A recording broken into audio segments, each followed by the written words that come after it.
Hello guys, welcome to science with edu Kartik. और आज हम स्टार्ट करने वाले हैं is matter around us pure के सेकंड पार्ट पे, जो कि है इम्प्योर सब्सटेंसेस। तो मैंने केमिकल क्लासिफिकेशन ऑफ मैटर बताया था अपने प्रीवियस क्लासेस में, जिसमें थे प्योर सब्सटेंस और इम्प्योर सब्सटेंस। प्योर सब्सटेंस हम प्रीवियस वीडियो में कर चुके हैं, इम्प्योर सब्सटेंस हम इस वीडियो में करने जा रहे हैं।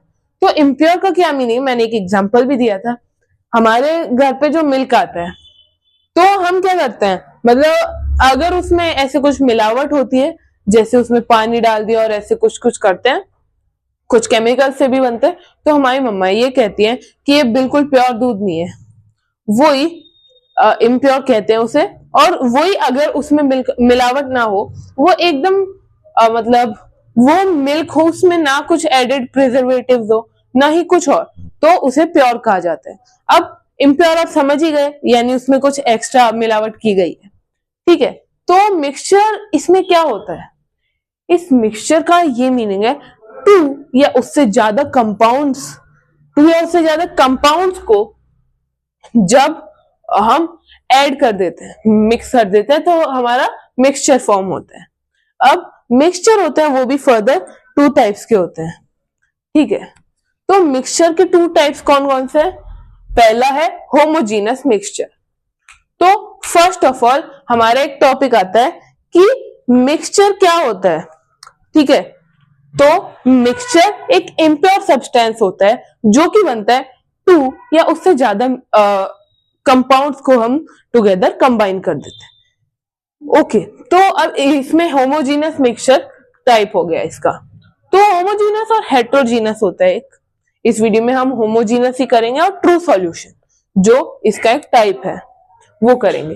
तो it is a type of mixture in which components are uniformly mixed, यानी इसके अंदर जो कंपोनेंट्स होंगे वो यूनिफॉर्मली मिक्स्ड होंगे, मतलब हमें पता है कि क्या क्या है। फॉर एग्जाम्पल मैं क्या कर रहा हूं, मैंने पानी लिया, पानी में मैं चीनी मिक्स कर रहा हूं, यानी हम लिख सकते हैं H2O प्लस मान लेते हैं शुगर, H2O प्लस शुगर हमें एकदम परफेक्टली पता है, शुगर का भी एक फॉर्मूला होता है। ओके, तो हम ये लिख सकते हैं।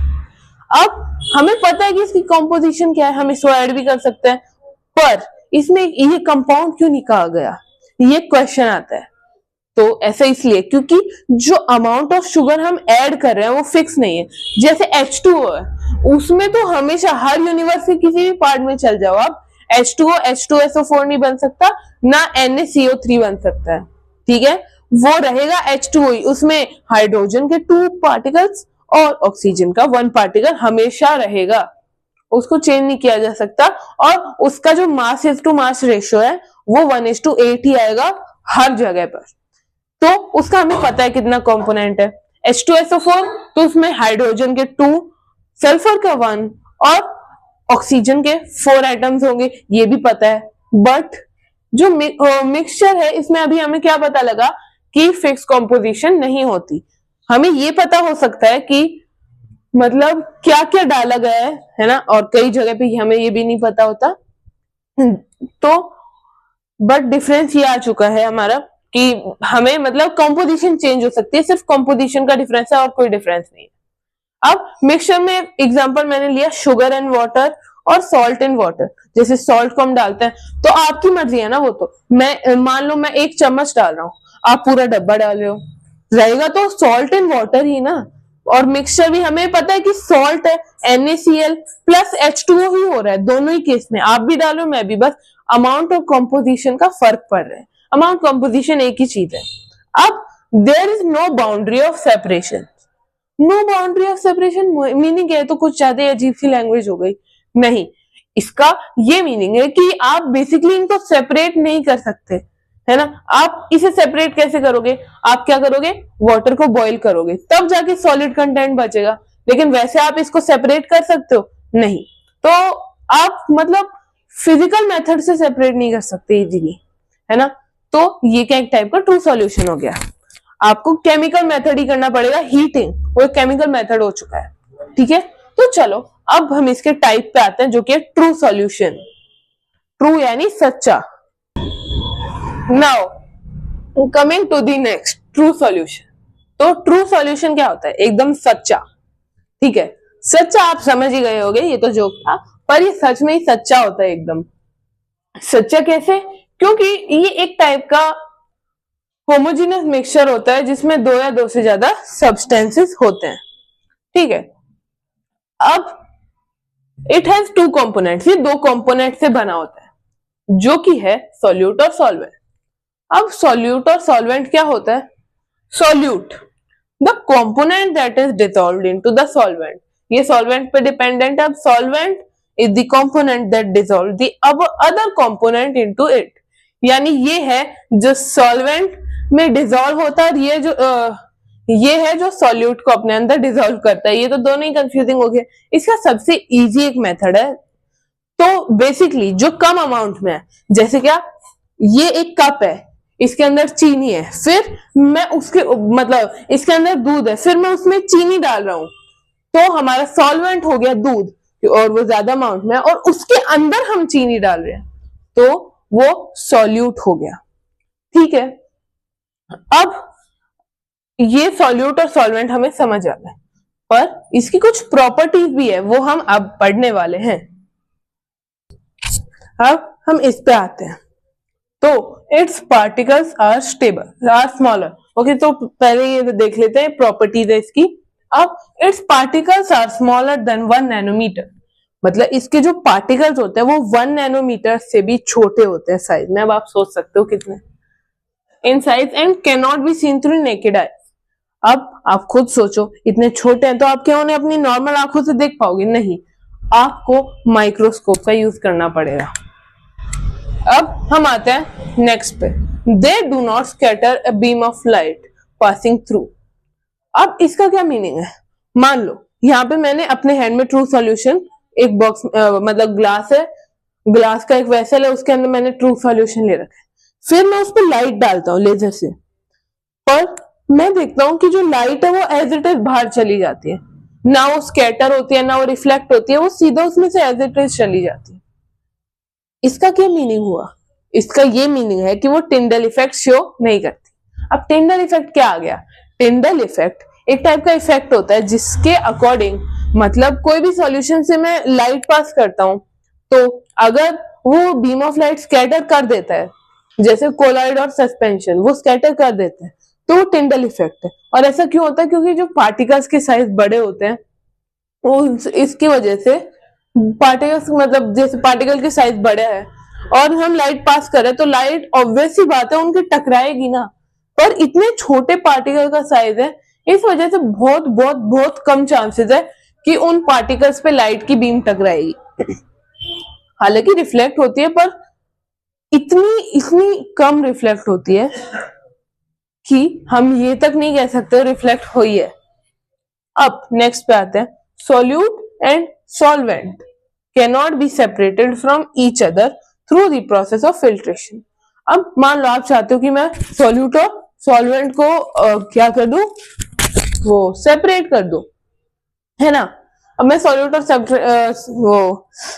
सॉल्वेंट को सेपरेट करना चाह रहा हूं, तो ऐसा नहीं होगा। अगर मैं फिल्ट्रेशन के प्रोसेस से चाहूं कि फिल्टर पेपर लगाया, ये फिल्टर, या फिर मैंने फिल्टर का यूज किया, तो भी सॉल्यूट और सॉल्वेंट नहीं एक दूसरे से सेपरेट हो सकते इससे। It is stable, i.e. the solute particles do not settle down when left undisturbed। अब इसका क्या मीनिंग है? ये स्टेबल होता है, i.e. यानी इन एसेंस, जिसे हम दैट इज भी बोलते हैं। ये स्टेबल होने का मीनिंग होता है कि कोई भी जो सोल्यूट पार्टिकल है वो नीचे नहीं बैठ रहा। मान लो मैंने क्या किया, पानी लिया, उसमें मिट्टी डाल दी, तो वो एक टाइप का कोलॉइड हो जाएगा, सस्पेंशन हो जाएगा। क्यों? क्योंकि आप खुद ही देखो, मैंने मिट्टी डाली, तो अगर मैं थोड़ी देर के लिए छोड़ दूंगा तो पानी ऊपर साफ साफ रहेगा, पर जो मिट्टी थी वो नीचे बैठ जाएगी, है ना। यानी वो सेटल हो गए जब मैंने उसे डिस्टर्ब नहीं किया कुछ देर तक।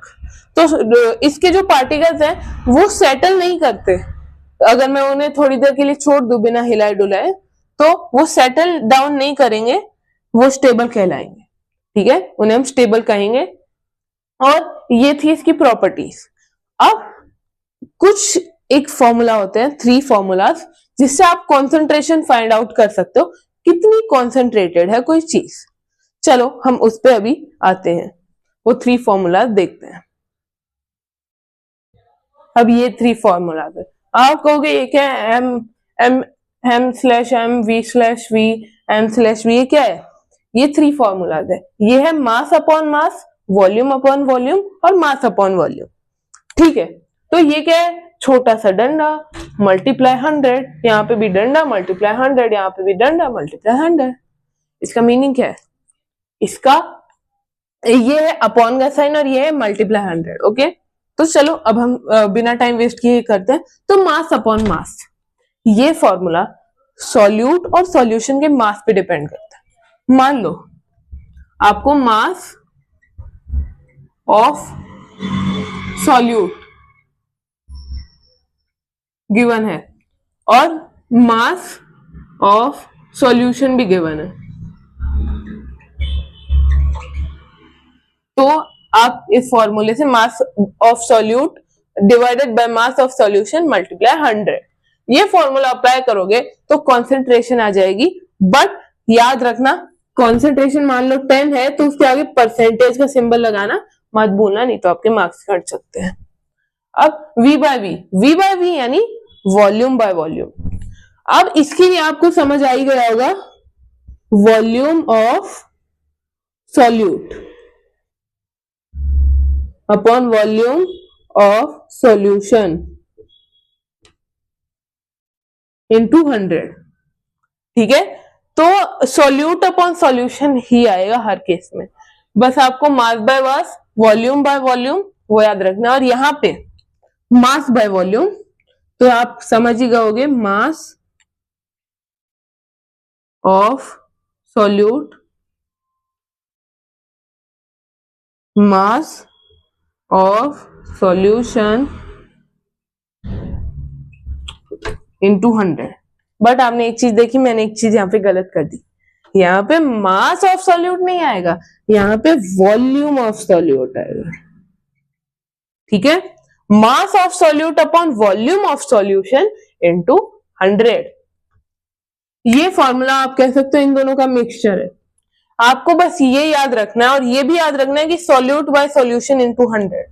ठीक है, ये याद रख लोगे तो आपको रटना नहीं पड़ेगा। Mass of solute upon mass of solution into 100 होगा m/m, volume of solute upon volume of solution होगा इनटू 100 होगा वॉल्यूम बाय वॉल्यूम। ऐसे करने की बजाय आप बस m/m v/v m/v याद रख लो और ये रख लो सॉल्यूट बाय सॉल्यूशन इनटू 100, जिससे आप बस ये मास इधर लगाया, ये मास इधर लगाया, ये वॉल्यूम इधर, ये वॉल्यूम इधर, मास इधर, वॉल्यूम इधर, ऐसे लगा दो तो आपका आ जाएगा इजीली। आपको फॉर्मूला ऐसे रट्टाफिकेशन नहीं करना पड़ेगा। तो बस इतना सही था। ये हमारी वीडियो खत्म हो गई। नेक्स्ट वीडियो में मैं सस्पेंशन और कोलॉइड से स्टार्ट करूंगा, जो कि है heterogeneous mixture. Till then bye bye, stay connected.